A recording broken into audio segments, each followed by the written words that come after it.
All right, guys. My name is Dr. Sharnael Wolverton Sihon. I am so happy to be here as your one of your co-hosts with Craig Walker here, and we have a new guest to the show that I'm going to talk about in just a few minutes. Before we get started, I just want to remind you guys: go ahead and tell me where you're from.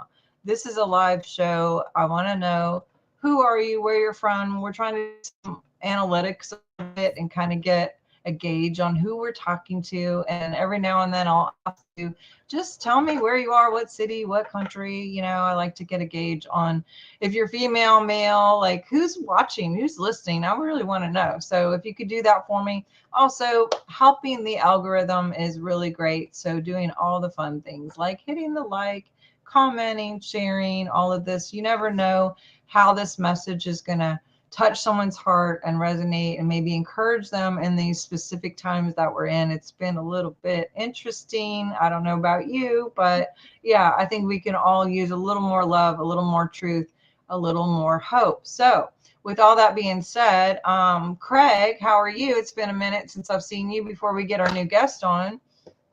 Yeah, all good here.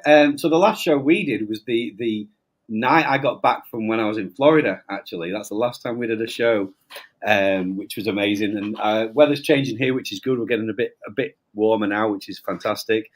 But yeah, it's been busy for me. Doing lots of stuff with music, and I'm playing with this band. I've recorded 2 albums for them. Yeah, but it's great to be back and have these conversations. It's great to meet our guest as well, which is I'm looking forward to getting into that.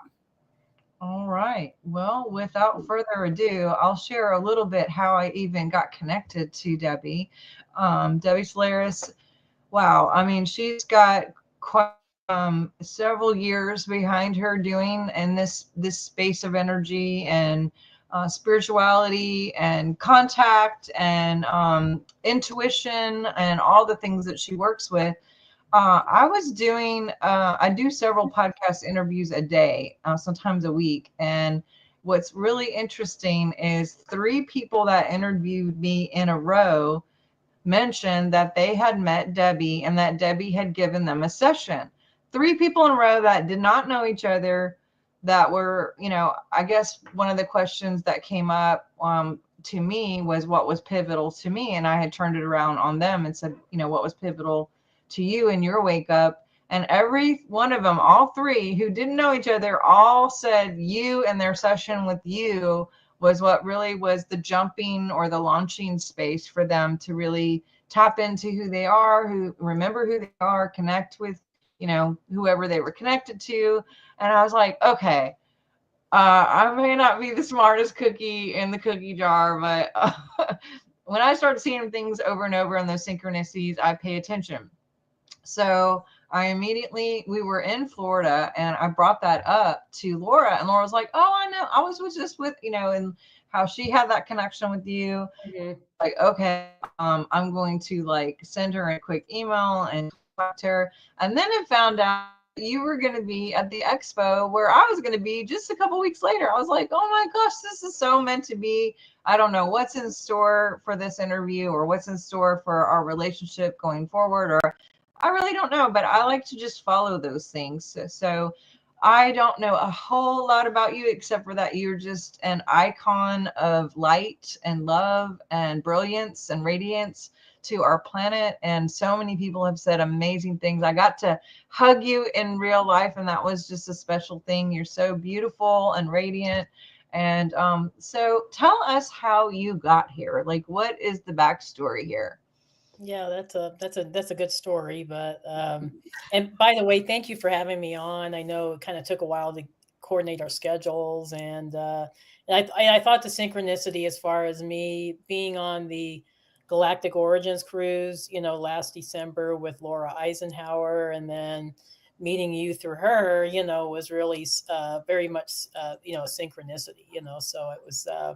I totally believe it was meant to be, and I look forward to working more with you and with Laura, in the future, so real happy to do that. Laura and I got to know Laura a little bit on the cruise, and she's just an amazing person. Oh She's God. just, just a sweet, loving, very funny person, very got Pure a heart. great sense of humor, Yes. uh, we're all, on this, journey together. We're all trying to, expand consciousness and, do so, using our various gifts.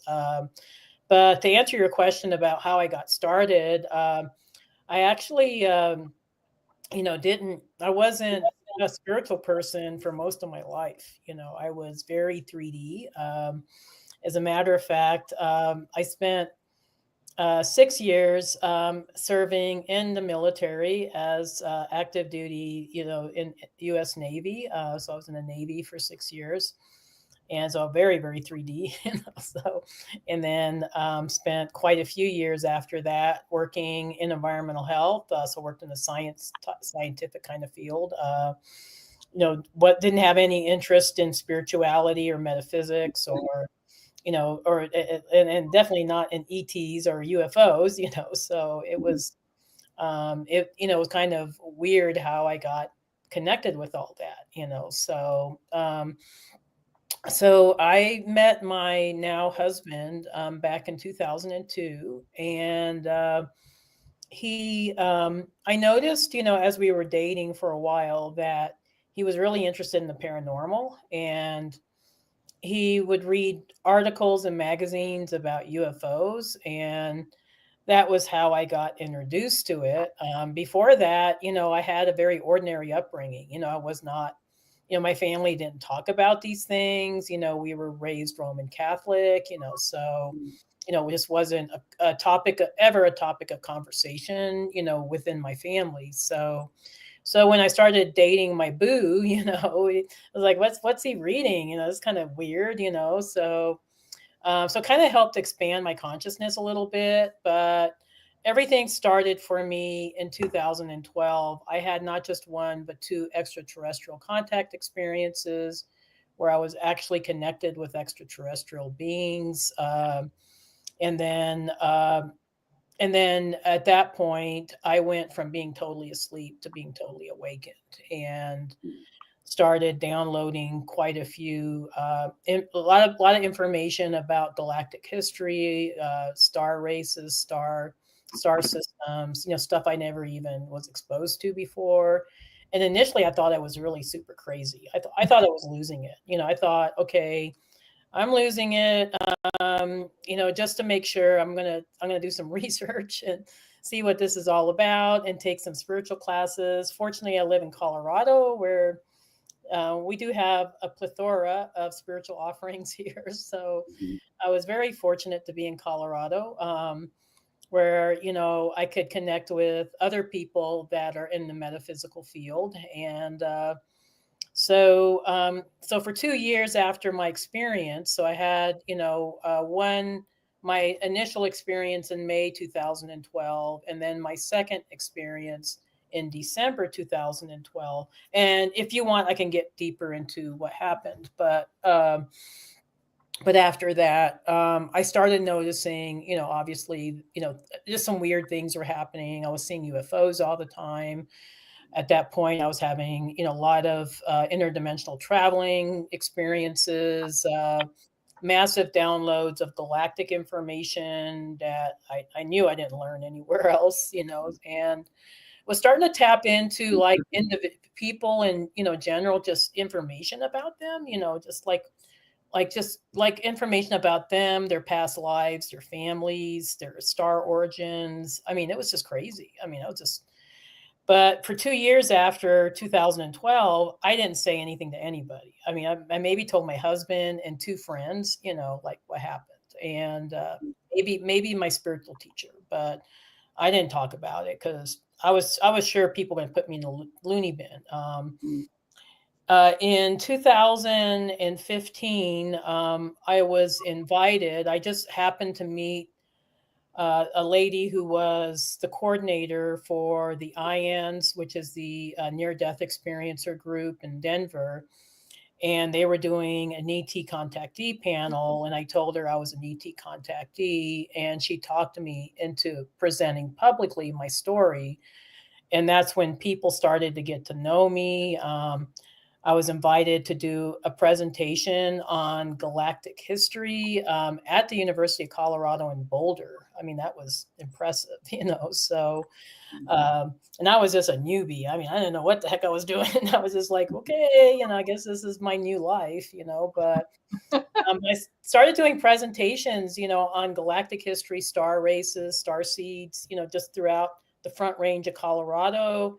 And at the same time, I was doing Akashic readings for people individually.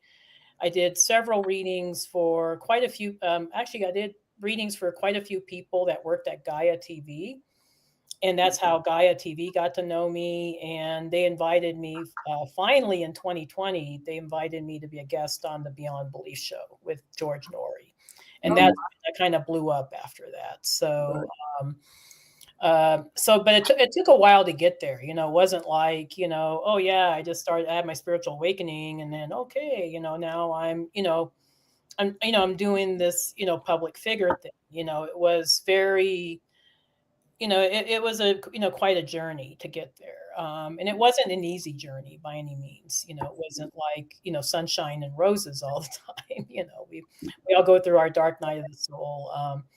And I can get more specific about what happened on the extraterrestrial ships. That was going to be my next question, Debbie. Yeah, if we could delve into that a little bit, that'd be great. Yeah.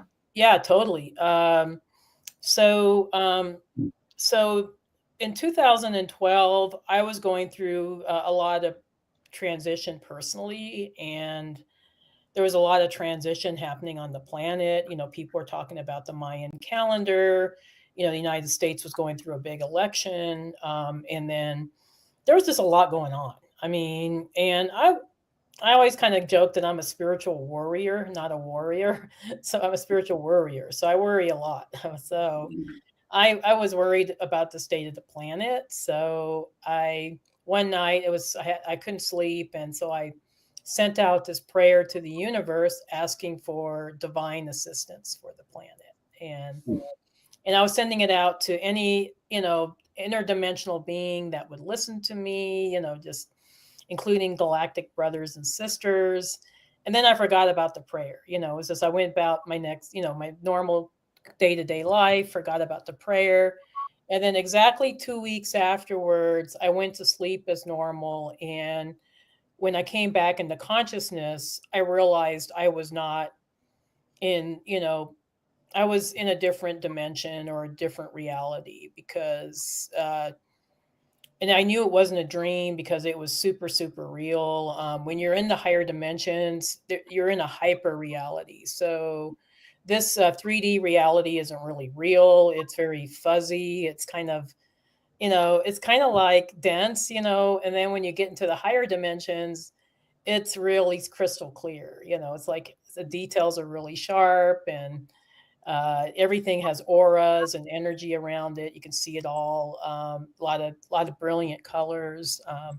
So as I was looking around, I realized that I was on board an extraterrestrial starship, and I don't know how I knew that, but it looked like a craft, but it wasn't metallic, So in sci-fi movies, here on Earth, they kind of depict ships as being kind of constructed with metal and, very dense materials.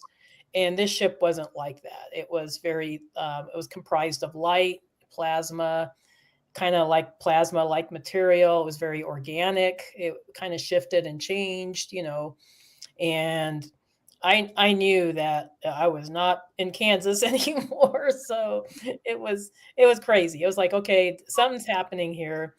And I think I was just trying to take everything in. I wasn't scared at all. I was just trying to figure out what was going on. And I ended up, the ship had a sentience of its own. So it was directing me towards a space. So I was following it along to this room or the space, and it was big. And it ended up having, found myself in some sort of a kind of a conference or orientation room. And there was several extraterrestrial beings waiting for me in this room. And I knew they were extraterrestrial. They didn't look like anything from Earth. What do they look like? Do you mind me? Like what? Yeah. So yeah, sure. Yeah. at first I had a hard time even seeing them because their auras were so bright. It was just like, and I could tell they were pulling they were pulling their vibration down, to interact with me. Um, but their auras were so bright that I couldn't really see them at first. And then as I got used to looking at them, I could see the outline of their features. But they looked extraterrestrial. So they had larger heads, larger eyes. The eyes did have pupils and irises. They had very refined, beautiful features, so high cheekbones. You know, uh, I could tell, that they weren't gray aliens by any means. They had kind of a bluish skin tone or kind of a bluish greenish skin tone, and they had very slender bodies. So I knew they weren't from Earth, but I wasn't afraid of them, because they just emitted this love energy. It's like when you're in the presence of these extraterrestrial beings that are benevolent, you're just bathed in love. It's just like, you don't even have a chance to be scared, because they just welcome you with their beautiful energy. And so I was trying to figure out in my head, like, do they understand English? Can I ask them questions? And as I was thinking about the questions, they were answering me in telepathy. So they were tuning into me, which was really cool. And they said, yes, they understood English. And they said that, yes, they were happy to answer my questions. And so obviously I asked them, who are you? Where am I? Why me? Because I'm nobody special. I'm just a health inspector from Colorado Springs, Colorado. So, and so I was still working my 3D job at the time. So they answered my questions. They said they were Arcturians from the star system of Arcturus in the Bodas constellation. And then they had this holographic kind of sphere where they were showing me, they were illustrating like where the star system was located. So when you were in the hologram, it felt like you were there. It was really realistic. And it was like technology I've never seen before. I mean, that we just don't have here on Earth, not to that level anyway. And they were answering a lot of my questions about what's going on planet Earth, why things are so bad here. And the one thing that I think I realized what they were telling me was that, hey, this isn't real. This 3D reality is not real. They kept calling it an illusion. And they said it was a false matrix construct and that we all chose to play kind of like being part of a video game, that we all chose to play a part, in this. But it wasn't like a true reality. And I said, well, that's, kind of weird because when I'm at home, I could touch things, I can feel things, it feels real to me, but they said it wasn't really real. And so I was still trying to wrap my mind around that. And then I asked them why me, and they said that they heard my prayer, that they figured after all this time that when I was praying for the planet Earth and for all the beings on planet Earth, that they could be relieved of their suffering, and that we can bring peace and unity to this planet.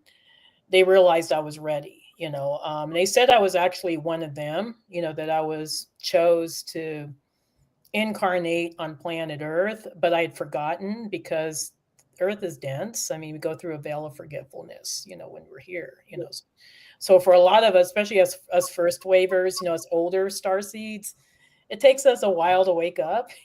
Like the younger ones, they come in, they already know who they are, but for the older ones like me and others, it takes us a while. I was already I was a month away from turning 50 when I had this experience. So I was already old. I was old. So so I started late. I'm total late bloomer. So the beings, they answered all my questions, and these Arcturian beings, they were showing me around the ship. I saw amazing technology. I mean, just stuff I could never even describe because it was way beyond description. Excuse me, I got a little bit of a cold, so That's fine.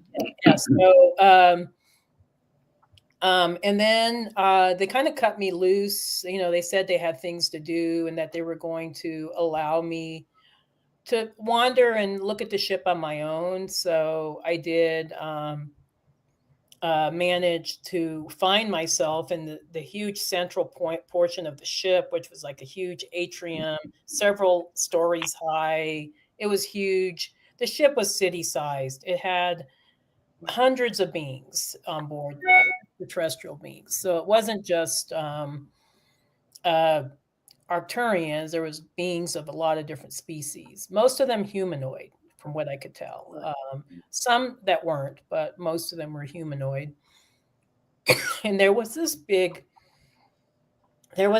space, and there was like hundreds of beings just kind of wandering, doing their thing, and then they had these light shafts that would transport these beings from one end of the atrium to another. And I thought that's kind of interesting. I called them the light escalators. I didn't know what else to call them, but they weren't like an escalator. It was kind of like a shaft of light that would just transport them.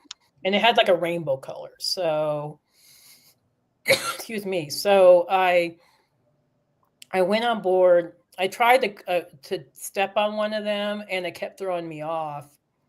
And a Pleiadian being, it was a Pleiadian male being, telepathically told me that I needed to set an intention on where I wanted to go before stepping onto it. Yeah, so then I did that, and I was transported across the air in this thing. And then the next thing I knew I woke up and I was back in my bed. And it was, so you must have put the intention to go home, huh? You're like, ET phone home. Oh no, I was not happy to be back. Believe me. Oh, okay. I wonder how that happened. Yeah, no, I was not. I was like, take me back. I mean, because you get bathed in all this, fight energy, or I don't know what dimension I was in, but it was high vibrational. And then when you get back, you're depressed. You go through this level of depression, right, because you're back in 3D. And I was depressed for months after this happened. wow. Yeah, it was not easy. It was. It's kind of like similar to what a near-death experiencer would experience, where they would, they go into this higher realm after they die, and then they get sent back, and then they're back in 3D, and they're just like, womp, womp, womp, it's not that fun anymore, So that it was like that for me. And a lot of times, same with near-death experiencers, same with ET contactees like myself. Somehow that experience of being in the higher dimensions, it awakens your latent gifts, so you may not think you have any gifts, and then you have this experience, and then all the gifts get awakened, and then you're not sure what to do with it, so you have to go through the process. So what gifts, I mean, I know you said you had a bit of a negative time when you came back, which is understandable. Yeah. What gifts were sort of ignited in you when you came back, and how long did it take them to come out? I noticed right away that my extrasensory perception went from 0 to 110%. So I was tuning into energy, like I was able to read frequency. I was downloading information about galactic history, about, galactic races and star systems. Like all of a sudden I knew all these star systems, and I'm like, I never taken astronomy before. How do I know this? I knew where the Pleiades was. I knew all the different star systems. I mean, it's like, wow. Okay. Yeah. And I was seeing UFOs all the time. Like I never saw a UFO in my life before that experience. And then I was like seeing them all the time. And there was a certain level of telepathy too. Like I had experiences where I was reading people's thoughts and downloading information from the Akashic records, about people, about their background, their past lives without even, it was kind of spontaneous. So I wasn't like purposefully doing it. It was just kind of like I'll be talking to somebody and I just get a download, like, oh, they had a past life as a Irish chieftain, and they got killed during battle. I mean, it's just a weird stuff like that, and or their family has a griffin on their crest, and that's why they love griffins. I mean, it's just weird, off the cuff stuff like that, um, and I was just like, okay, am I going crazy? I mean, what the heck is going on? I mean, well, do you think that you started seeing shifts because like you and your energy body like vibed up so much? Oh, totally. Now it was like I was going to ask that question. Yeah. the veil totally. thin, Yeah. right? And now it's like, oh, it's like maybe not even 3D. Maybe you're like 40 or 4.5 or, Yeah, no, I think it definitely, shifted my vibration. So I think in order to see, UFOs and ships, you have to meet them halfway, like there has to be a certain level of vibratory resonance, in order for you to be able to see these, this craft or these, beings, that are, so because I had my experiences, I was now in a higher dimension, like I was at least resonating with the higher dimensions where I could see this craft quite easily. And I had several experiences like that. It was like I was even telepathically communicating with these ships, which was really bizarre. But and there was a story where I went into a Starbucks in downtown Colorado Springs. I was, I think, taking a break from work and thought, I don't know, I'm a coffee lover, so I thought, hey, I'll go get a cup of coffee. And I went into the Starbucks, and it was a very busy Starbucks. It was in downtown, so it was a lot, like 50 people in the Starbucks, and I was tuning into everybody's thoughts, and it was freaky as heck because first of all, most people don't have positive thoughts. Most people think badly about themselves or about others. And it was very disruptive. And I was very like, ooh, this is not good. I don't know, I felt like I was violating their privacy. And I kept asking my guides, like, turn it off, turn it off, turn it off. And I left the Starbucks and I was passing people on the street and I was reading their thoughts. And I asked my guides, turn this off. I don't think we're ready for telepathy quite yet, at least not to that level. So, so you have to be in the love consciousness in order to successfully have a telepathic, society. Because otherwise you'll infect everybody else with your negative thoughts, and maybe that was a lesson, for me, that I can't, just can't tune into people's thoughts, until they're at a certain, I would say vibratory level, so so I had weird experiences like that, this interdimensional travels where I was, shifting interdimensionally in other dimensions, like spontaneously, and that was weird. And just weird stuff was going on with me all the time. I mean, and then it was the black helicopters that were hovering over my backyard. I don't know, that might be a little bit conspiracy theory, but it's fine. Yeah, I mean, that was weird. I mean, I was just like, okay. And then for a while I had these black unmarked SUVs that were following my car. Because I used to work out in the field, so I was driving a lot, and I noticed that, and they looked like government officials. So I think the government kind of knows when somebody has ET contact, so they're kind of keeping an eye on you. I don't know. I still don't have. Do you have any sort of idea how they do that? Have you ever come across that information at all? What's that? I'm sorry. Like if these sort of, like, if it is, say, government officials, how do they know that? Do you have any idea, or you just had the experience that was happening to you? Do you know how they respond? I think they're tuned in to when extraterrestrial ships reach out. I think they have my this is just my theory, so I don't know if it's real or not, but I do believe that they have technologies in the government that we don't even know about. And they probably tune into when extraterrestrial starships are connecting with somebody or something on planet Earth. And so they're going to explore that and the reason why, so I think that's what was going on, but fortunately it didn't last that long. It was just, I would say a handful of experiences, and then they kind of dropped off. I guess they figured I was pretty harmless. So, so I don't know, but. Well, I know you mentioned the Akashic records, and I actually had an encounter in 2008 with two beings, and had it come from both Craig and I come from a very like Christian background. We're not in that space anymore. But so in my mind, they were angels, and maybe they were, but angels just means messenger.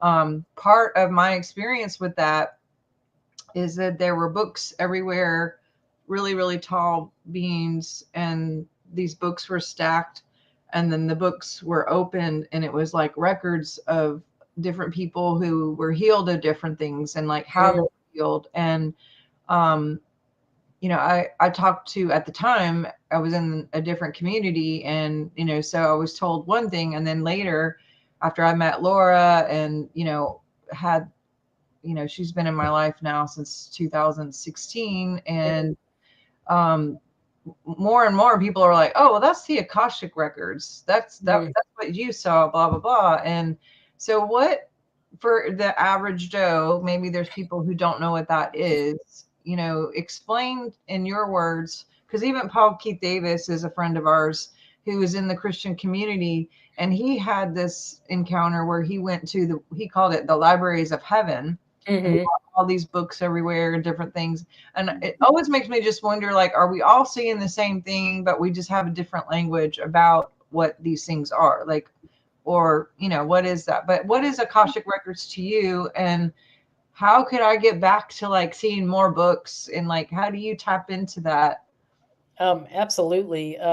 So the Bible actually talks about the Akashic records. They called it the Book of Life, in the Bible. So, and they refer to it quite a bit, and I remember, because I went to Christian university, so I have a background of studying, the Bible, and so I remember reading about it, and I said, boy, wouldn't it be great to tap into that? Little did I know that I would, someday, but it'll be great to tap into the book of life, and get downloads of information on everything, but so my I guess 2 cent description of the Akashic records is it is the energetic records of the universe. So it records every thought, every event, everything that ever has happened, every emotion. I mean, it just records everything.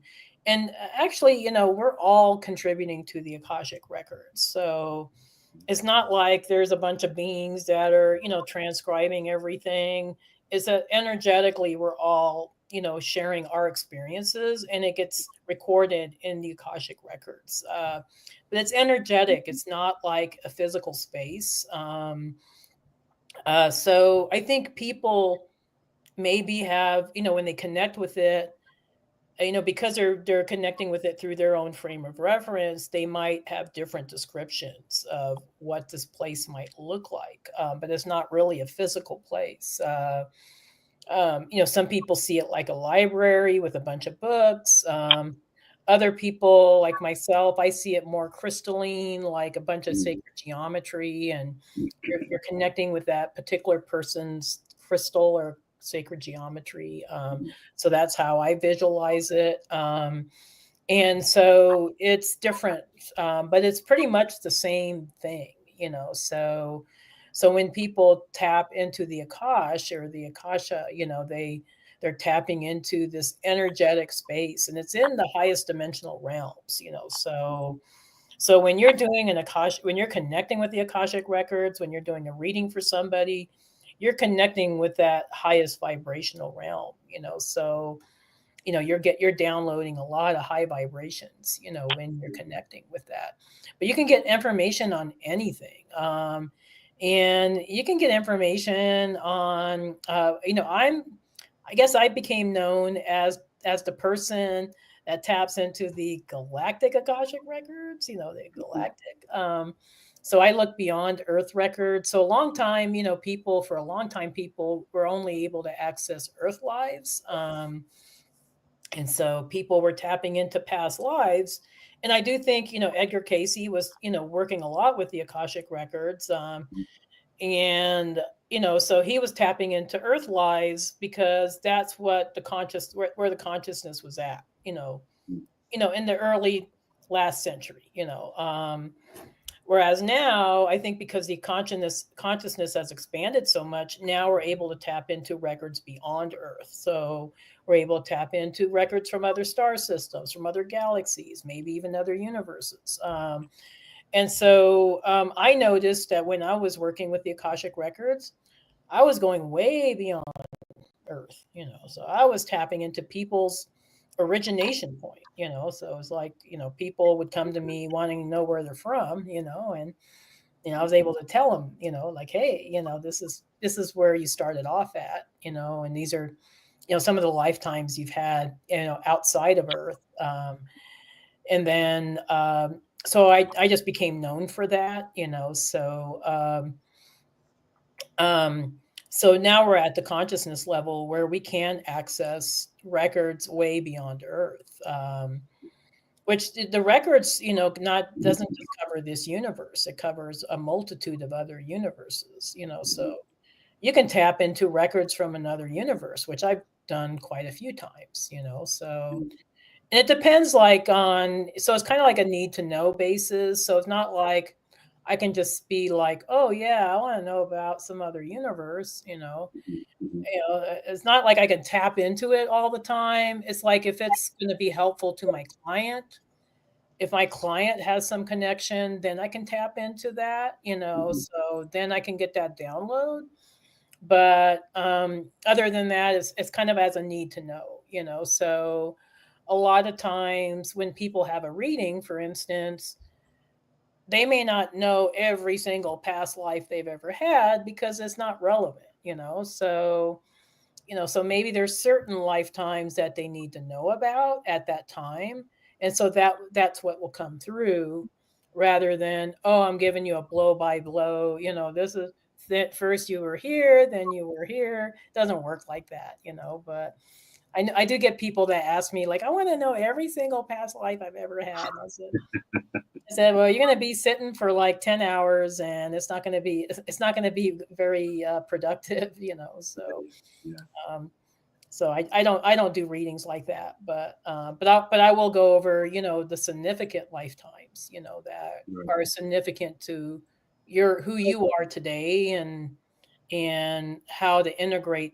what you've learned in your past lives, whether they be on planet or off planet, and integrate that into your lifetime now, so. Laura's actually, she says hi. Laura's calling right now. Yay, hi, Laura. I love Laura. Go ahead. Yeah.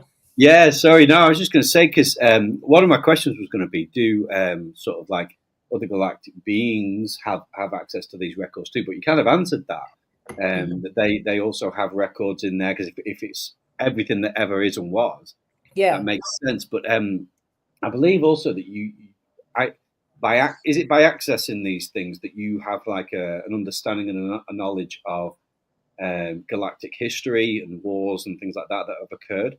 Oh, totally. Yeah. Yeah.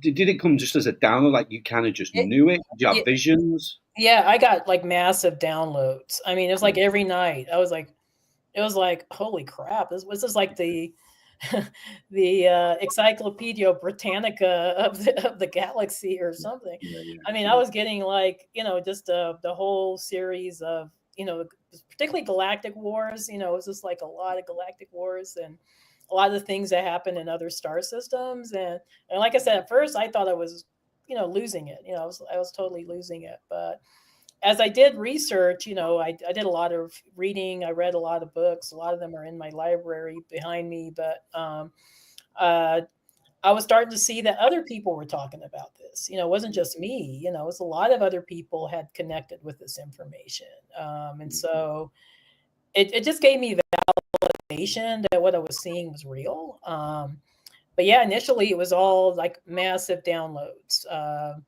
And then when I started working with the Akashic records professionally, I was, seeing more and more details. It's just like, oh wow, that's the reason why that happened, or this is, and so a lot of us, I like somebody said Encyclopedia Galactica. I like that. Yeah.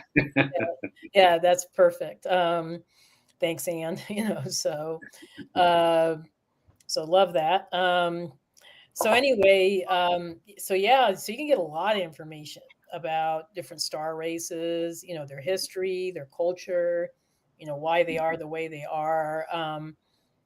But it has to be kind of relevant, I think, to who you are, and maybe so it's not like you can randomly go in there and be like a looky-loo and be like, oh, I just want to know, about some crazy star system on the far side of the galaxy. There has to be a relevance, otherwise, it's it's irrelevant then, isn't it? Yeah, exactly. Yeah. So speaking of relevance and where we are now, do you have any hints or any guidance for people who are in this 3D, so maybe some people higher situation, even though we're on this planet? Because it has been a bit of unrest and some changes. There's been a lot of good things. There's some transparency happening. There's a lot of disclosure happening. Obviously, with the last 4 years, 5 years now, a bit of a wake up call for a lot of stuff, not just governmental wise, but health wise, all the different things. Like, what would you say to people who are just kind of trying to hang on for dear life, and like, what are you seeing for the future, and like, what have they given you anything about what's to come? Yeah, no, I've seen future probabilities. So one thing about doing Akashic readings, or tapping into Akashic records, it doesn't just show past life. So it's not just a past life regression, but it also shows information that's pertinent to present time, and also, future probabilities, which I say probabilities because we're free will beings. We always have the choice to change things, so it doesn't have to be an actuality. But basically, what I did see was that a lot of us that are born now, I would say the vast majority of us, I wouldn't say that's true for 100% of people on planet Earth, but quite a few of us that have been born since World War II, we are star seeds, so we are old souls that have originated from other star systems. So I think that's why a lot of people are awakening right now. They're remembering, they're feeling like, oh, I'm not from here, So these are the people that usually come to me for readings because, they, they do want to know more about themselves, and they want to remember why they're here, what their mission is. But also on a global level, I do believe that 2020, I think things had to happen the way they did because they were so bad with COVID and everything, that 2020 was a great awakening time. Yeah. People were at home, they were not working. They were starting to think about things, why are things so messed up? And, it was awakening a lot of people, so I think it was necessary. Which brings us to this point where we're going through this massive shift right now. So maybe, I don't know, maybe the powers to be in the government, right now, maybe. I do know that Trump, I tapped into his records. He's been preparing for this role for lifetimes. I mean, he's a soul that originated from Orion. He's had also past lives in the Pleiades, and he's been preparing for this. Okay, whether you love him, hate him, whatever, he's here to make massive change. He's a change agent. And the other thing I see too, sorry, I do got a little bit of cold. Okay. Yeah. So the other thing I'm seeing too is that so we're preparing to ascend. So Earth is already ascending. To the fifth dimension, but as a society, as a consciousness on this planet, we're preparing to ascend. So I did see in the records that most likely we're going to have extraterrestrial contact where everybody is going to know about it. So it's not going to be hidden. It's not going to be called a weather balloon, or it's not going to be hidden, with Area 51. Everybody's going to know about it, and it's going to happen between 2028 to 2032. That's the timeline I keep seeing. Could be a little earlier, it could be a little later. Depends on a lot of factors, but we're going to have actual contact with extraterrestrial beings. I'm thinking probably Alpha Centaurians because they're the closest race to planet Earth. It might be Venusians as well, so we might be connecting with Venusians. We might be connecting with Alpha Centaurians. They won't be. We're not quite ready for Pleiadians and Sirians yet. Okay, so go on. Carry on. Sorry. Yeah. I was just going to say. So, what would the Alpha Centaurians be like then? Why would it be those? You said the nearest to us. Do you have any experience with those, or anything to tell us about what they're like? The reason is because they're the closest to us as far as vibrationally speaking, because they're fourth dimensional. So it'd be easier for us to connect with them than, say, a Pleiadian that's like sixth or seventh dimensional, and also because they're located very close to us. So Alpha Centauri is 3.7 light years away from Earth. So they're our closest neighbor besides Venusians, who are even closer. But and Venusians too, I would say vibrationally they're fair. And they look like us, So Alpha Centaurian. If you're seeing Alpha Centaurian on the street, you probably would think, there might be some slight differences, but they look pretty like Earth humans. Whereas if you see a Pleiadian, I've seen Pleiadians on board the starship that I was on. They don't. They're so brilliant that they're not from Earth. You're just like, you're taken aback because they glow. They're so beautiful. That you know instantly that they're not from Earth. So it would be difficult for Earth people to connect with that until they get acclimated with species of beings that are maybe not quite I don't know, that are more of a vibrational match, so that's my theory. I know I can't say for sure who we're going to connect with first. Might be great aliens, I don't know, but I do think it'll be humanoid beings, and they'll be probably from the closer star systems that are closest to us. Yeah. Awesome. Well, I have thoroughly enjoyed this, and I'm sure we could go on for hours. Oh no, we're just hitting the tip of the iceberg here. Literally. Yeah, I know. I haven't even gotten to all the different races, and I don't know. We're gonna have you back. Yeah, it'll be fun. Yeah, go deeper into this. I'm really interested, sort of the different species and things that we can expect, because I think the more we have these conversations, the more we prepare for it. Because I definitely think that needs to happen. We need to prepare for open contact. Like I've been talking with friends recently, how it's good to talk about things, but we need to get ready for the three-dimensional reality of these beings and them entering this realm and this dimension. Because yes, whilst we are ascending or whatever you want to call it, we're not doing away with this dimension. We're just going to operate from a higher place. Yeah, we're going to be on the same planet. It's just that what we're going to see is that energetically, we're going to become more and more separated from those that choose to stay in the 3D. Right. So this might even be family members. So people might be dropping off. From our reality, which is kind of sad when you think about it, but that's what they chose. So so we're all free will beings. We can choose. We're all still interconnected anyway. When you understand. Oh yeah, there'll still be a connection. nobody gets left behind, so, so everybody gets a chance to ascend.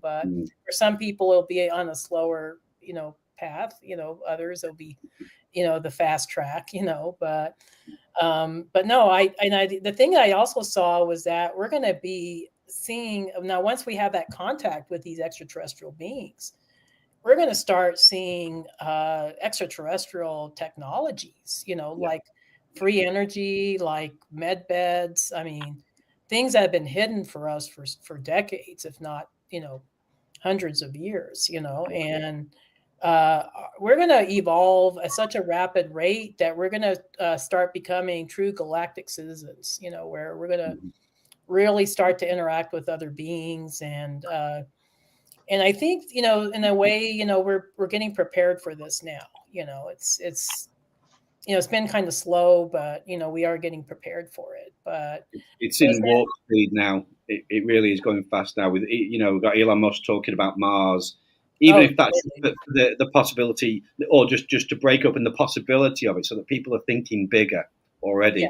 We are supposed to be a galactic species, we're designed for. But, totally. Yeah. One of your folks asked, where can we hear more? That's what I was just going to ask you. Where can we find you? Where can people find you and get appointments or learn more? I know you have classes and you teach, and you're also speaking in real life, but you have stuff online. Like, please tell us where we can connect with you better. Absolutely. I got events all the time. So my next event is going to be at MetaParacon in Wisconsin. So if you're in the Chicago, Wisconsin area, you might want to check that out.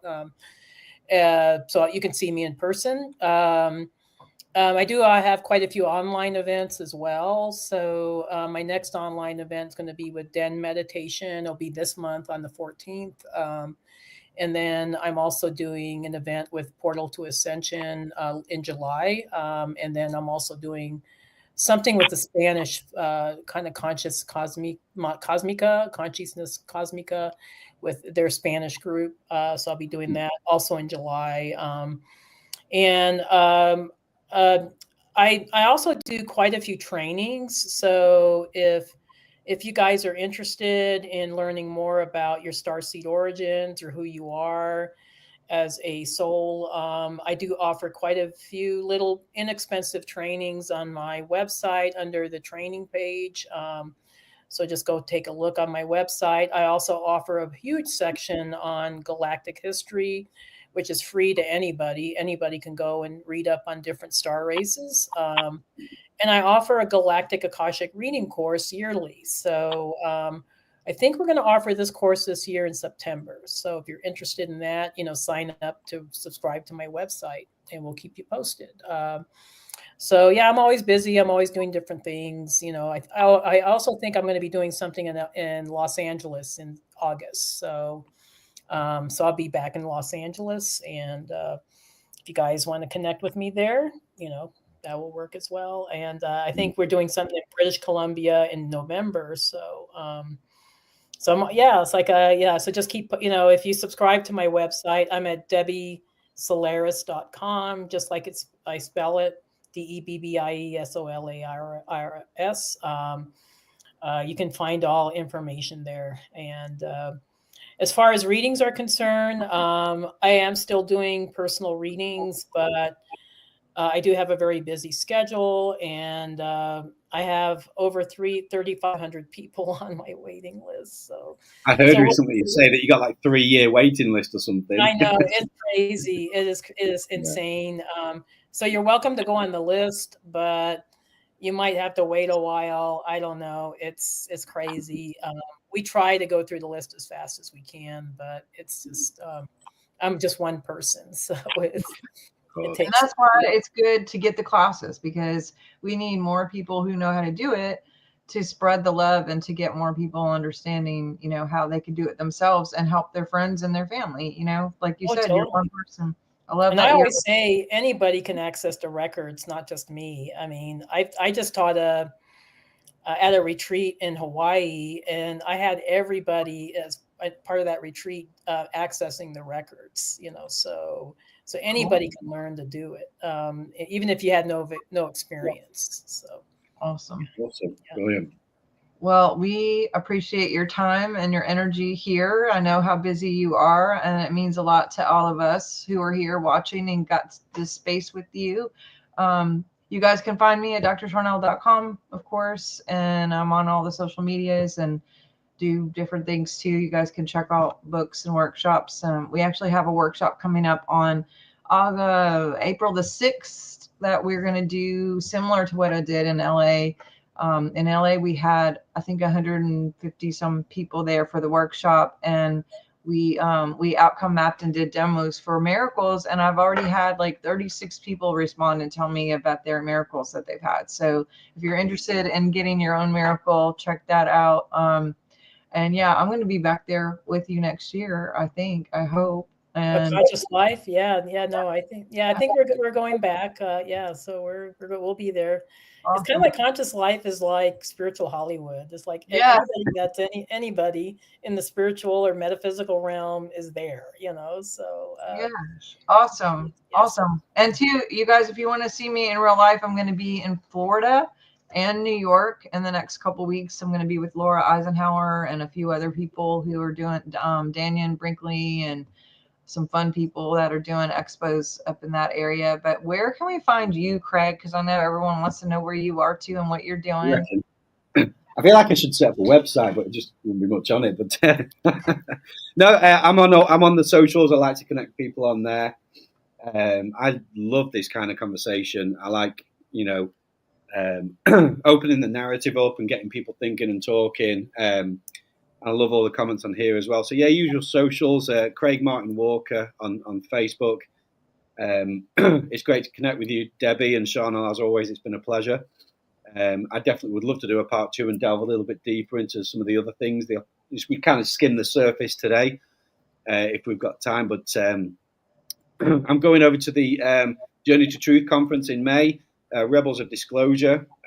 So if anybody's there, I'll see them there. I highly recommend it. I think there's a few tickets left with Aaron and Tyler over there. That's a fantastic conference. So that's in Grafton, Illinois. But yeah, May 12th to the 5th, I think it is. So if anyone's there, I'll see you there. Awesome.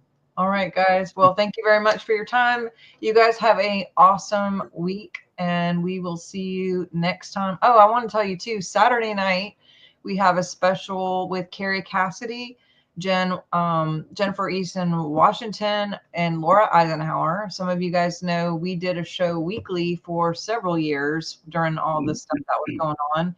And then we stopped, but we decided to get the gang back together. So Saturday at 7 Central, we will be together. If you guys want to join us, I'll put some links down here for that, or you can see it on my social media. But you guys have a good one. Thank you so much, and we will talk soon. Thank you so much, Miss Debbie. Thank you. Bye, everybody.